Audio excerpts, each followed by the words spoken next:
Okay, again, sa mga nagtatanong, ilang RPM daw yung ikot ng baboy? 6 RPM lang yan, guys. Hindi nyo kailangan ng high speed yan. Hindi nyo kailangan ng high speed. So, ngayon guys, plano na natin tanggalan ng sabaw kasi masisira kasi yung yung balat niya kasi nasobra na to sa crispy. Tingnan nyo. So, pagka ganyan, pag tinanggalan mo na ng sabaw, dahil nasobra na sa pagka-crispy, tingnan nyo, nababasag na. So, yan guys, crispy na siya.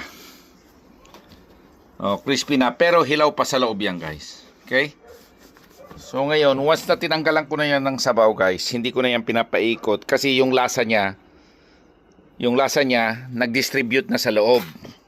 Yan ang advantage ng umiikot na lutuan guys.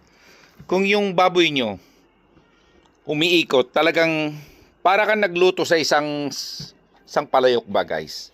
Pagka nilagay mo lang sa ibabaw yung seasoning mo, yung ibang part ng sabaw, kahit ilubog mo yan, iba pa rin yung lasa ng umiikot. Kung sa tingin nyo yung niluto nyo na hindi umikot, malasa lahat, ako guys, pinapaliwanag ko lang sa inyo based on my experience. Kasi nagluto ako ng isa sabay do sa isang machine, hindi ko pinaikot, tapos yung isa pinaikot ko.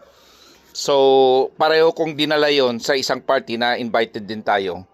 Malaki yung difference. Kasi yung ibang mga individual na tao, hindi nila makikita yan ng pagkakaiba. Kasi yung iba dito kumuha, yung iba doon, tapos yung iba small portion lang, hindi mo malalaman yung difference yan. Pero ako, based on my experience, ako si Lito, iba pa rin ang lasa ng pinapaikot mo kasi nga pareho siya.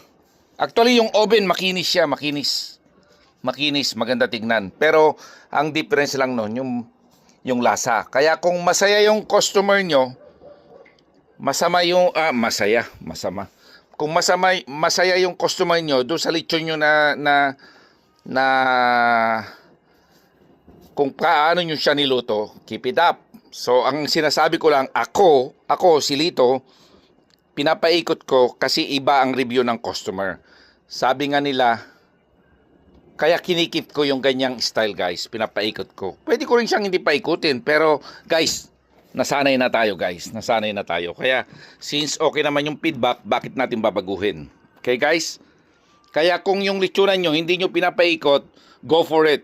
Sa tingin nyo, yan ang the best para sa customer nyo. So wala tayong